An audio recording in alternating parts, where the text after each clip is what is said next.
Aujourd'hui, j'ai le plaisir d'accueillir Cécile Cadiou, professeure des écoles à l'école Jeanne d'Arc, située dans la métropole de Lyon. Bonjour Cécile, est-ce que tu vas bien? Je vais très bien, merci. Alors, tu es professeure des écoles. De quelle classe J'ai des t'occupes-tu? CM1, CM2.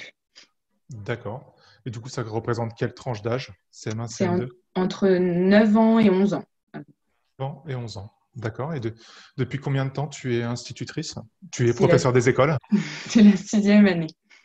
La 6e année, d'accord, 6 ans.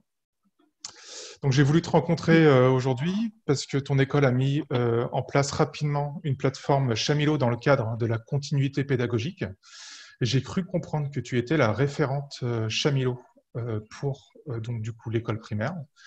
Est-ce que la prise en main de la plateforme t'a semblé facile ou difficile? Quel a été ton ressenti?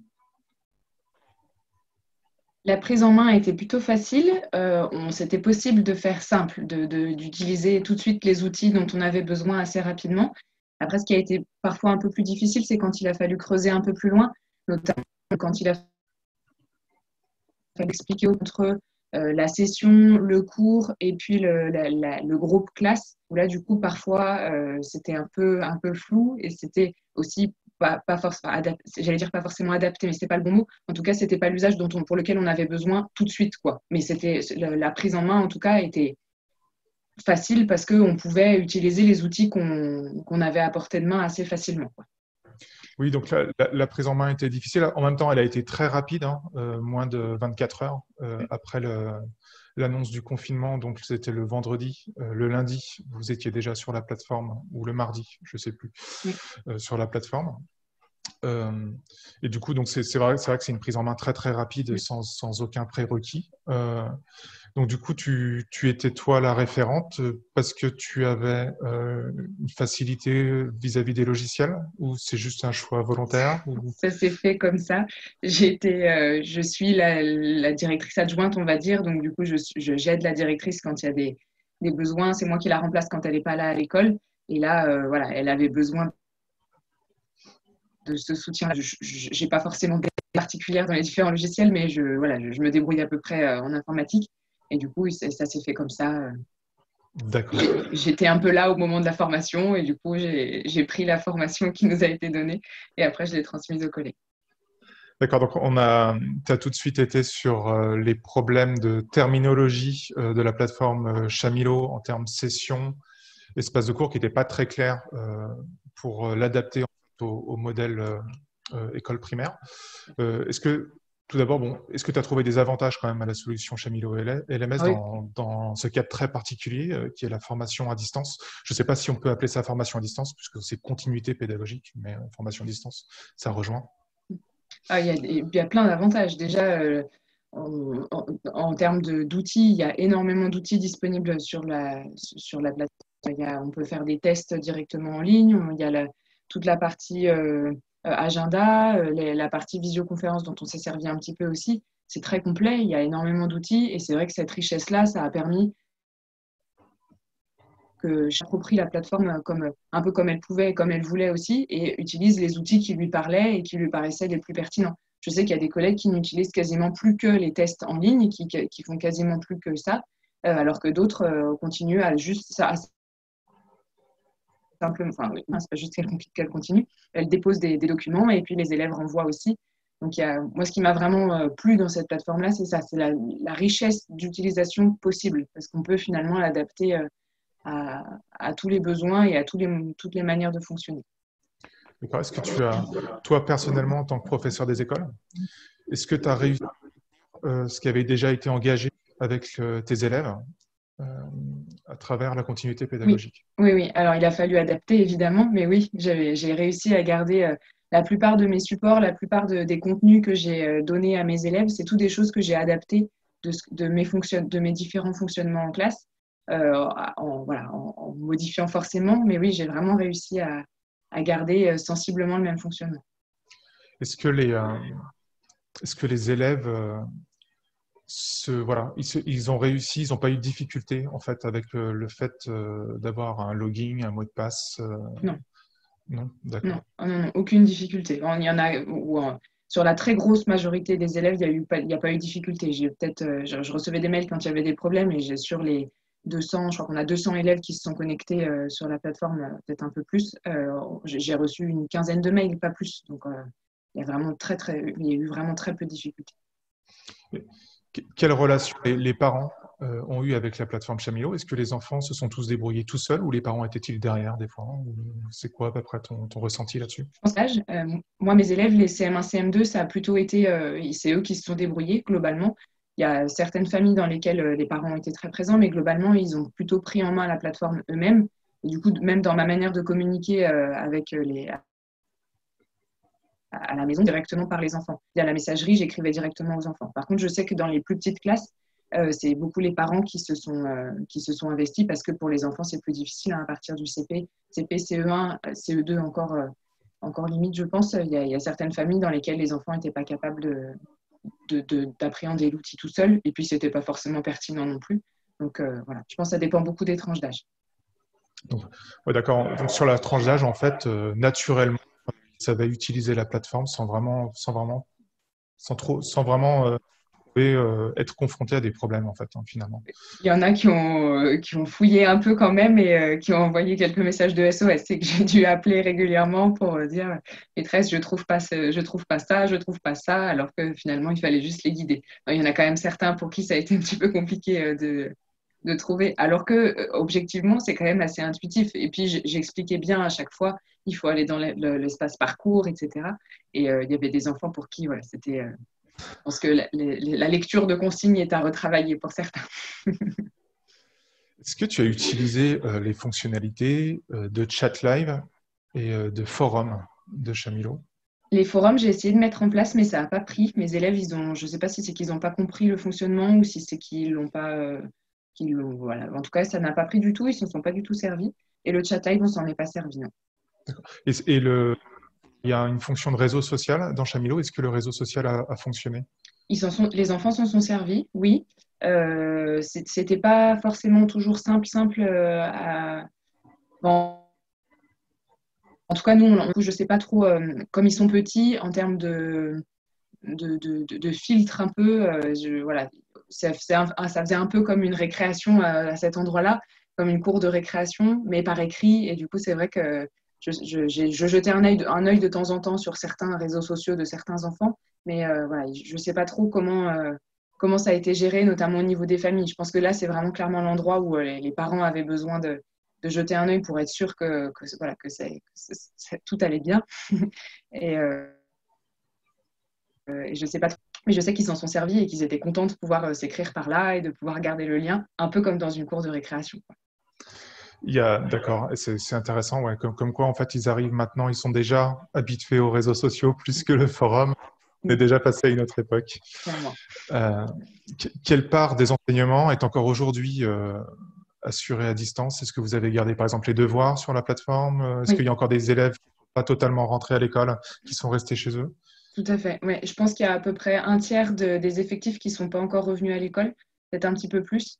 Donc, il y a un bon tiers qui est encore complètement à la maison. Et après, comme on doit faire des groupes moins importants que nos groupes classes habituels, on a des groupes qui viennent que 2 jours par semaine.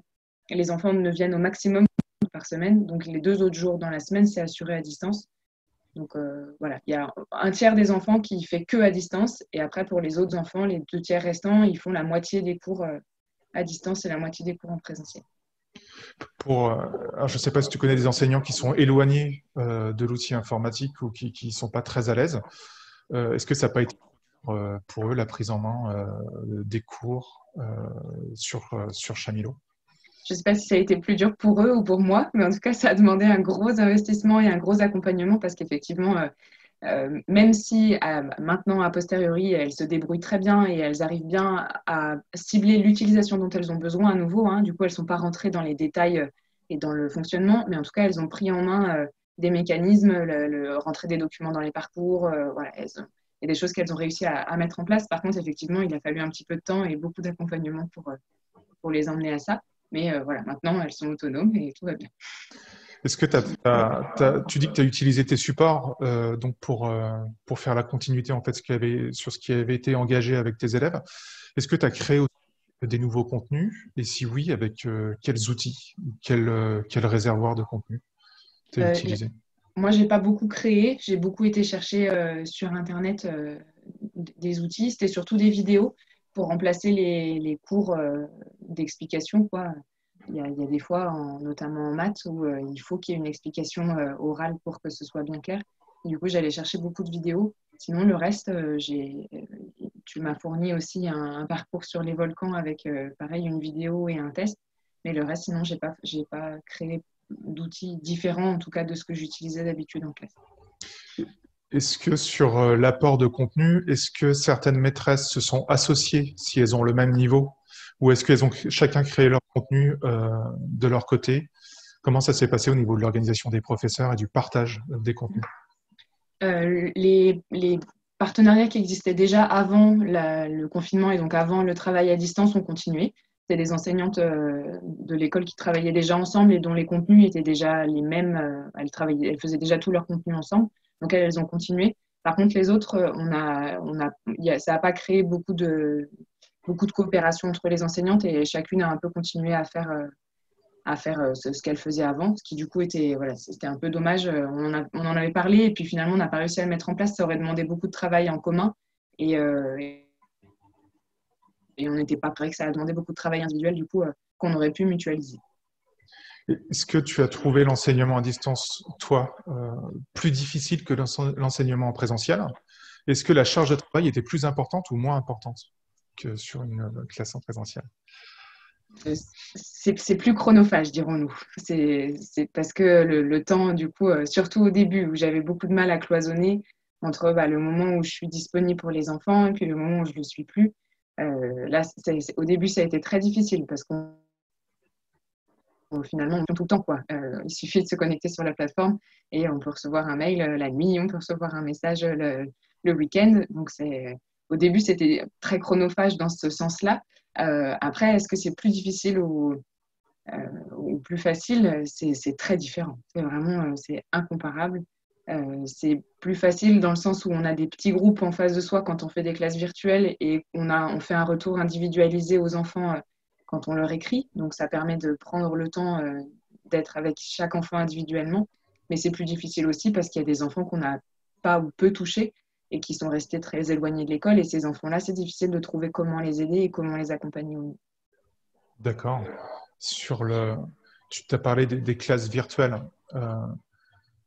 Au début, tu avais utilisé l'outil Big Blue Button. Après, tu as utilisé d'autres outils de webconférence. Quels outils tu as utilisés et pourquoi? Avec mes élèves, j'ai utilisé GoToMeeting parce que c'est un papa d'élèves de ma classe qui me l'a conseillé. C'était un outil qui était très pratique. Donc voilà, je suis restée sur GoToMeeting. GoToMeeting, d'accord. Et du coup, tu mettais un lien dans la plateforme Chamilo sur ton espace de cours CM1, CM2 qui renvoyait vers GoToMeeting. Est-ce qu'il y avait besoin d'un login mot de passe ou c'était sans login Non, mot de passe? c'était sans login mot de passe. Il y avait juste un lien et du coup, j'ai créé une salle permanente et les enfants, du coup, c'était toujours le même lien, quoi. Ça, c'était pratique aussi, d'avoir un seul outil, un seul lien à cliquer et le lien ne changeait pas à chaque fois. D'accord. Et GoToMeeting, c'est Google, non, qui fait ça? Je ne sais pas. D'accord. Je ne sais pas. Je ferai des recherches. Ça marche. Euh, une dernière question, est-ce que tu comptes réutiliser ce système en cas de nouvelles mesures de confinement ou dans le futur? Si c'est possible, oui, avec plaisir. Oui, on ne sait pas trop de quoi l'avenir sera fait, mais on se rend compte qu'effectivement, ça a créé quelque chose dans le lien avec les familles qui est vraiment intéressant de se dire il y a un peu d'école aussi à la maison et différemment que seulement par les devoirs, quoi. Il y a un lien différent qui se crée entre les enseignants et donc l'école, et puis les familles, les enfants et les parents aussi. Et je pense que c'est quelque chose qu'il faudra qu'on creuse. Pour l'instant, on n'a absolument aucune idée de comment on va le mettre en place même s'il n'y a pas à nouveau de confinement et de crise sanitaire comme ça. Mais je pense que c'est vraiment quelque chose sur lequel on aura vraiment envie de travailler par la suite. D'accord.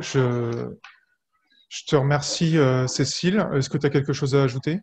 Non, je te remercie à toi énormément pour tout le travail et pour l'accompagnement que tu as fait dans la mise en place de la plateforme pour notre école. Ben, de rien. Et je te remercie encore voilà, d'avoir voulu répondre à mes questions et de partager ton expérience voilà, en tant que référente de la plateforme Chamilo. Et ben, je te dis à bientôt, peut-être, et bon courage.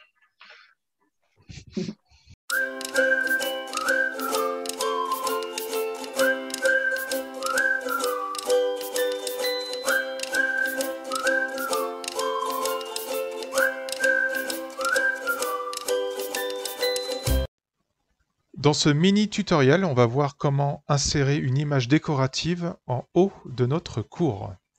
Donc lorsque vous avez créé un cours, vous avez en haut un espace description que vous pouvez modifier à l'aide du petit crayon qui se situe ici à droite.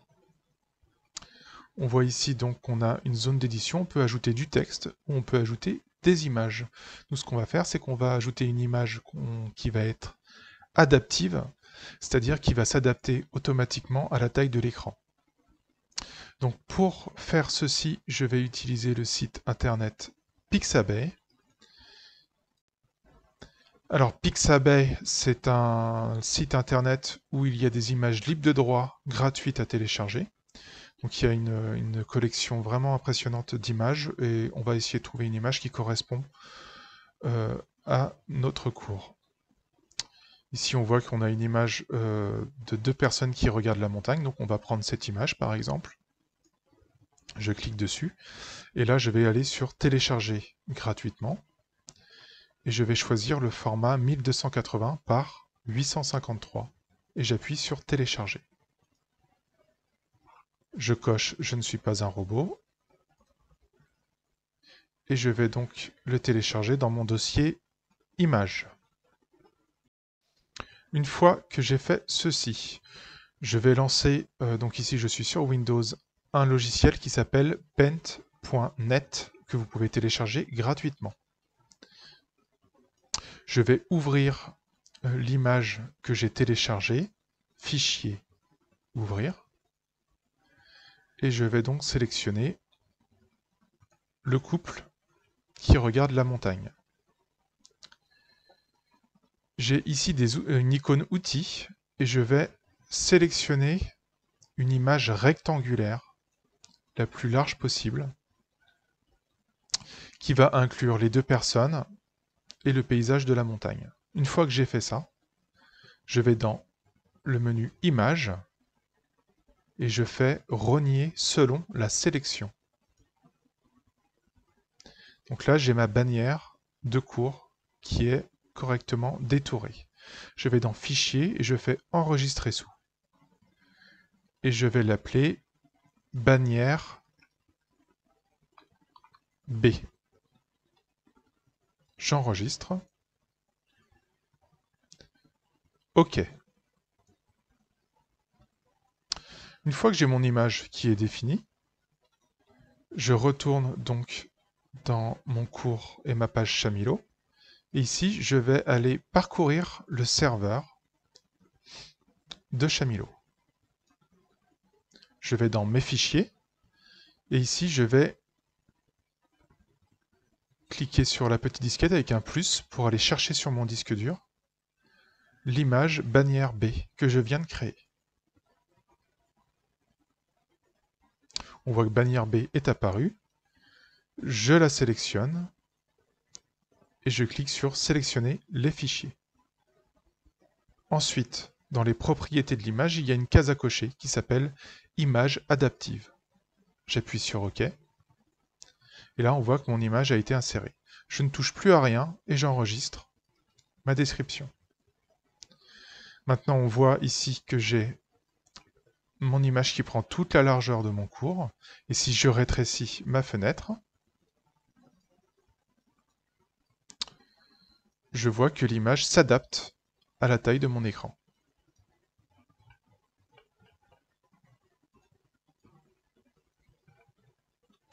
Voilà pour ce mini tutoriel et je vous dis à bientôt pour un nouveau tutoriel.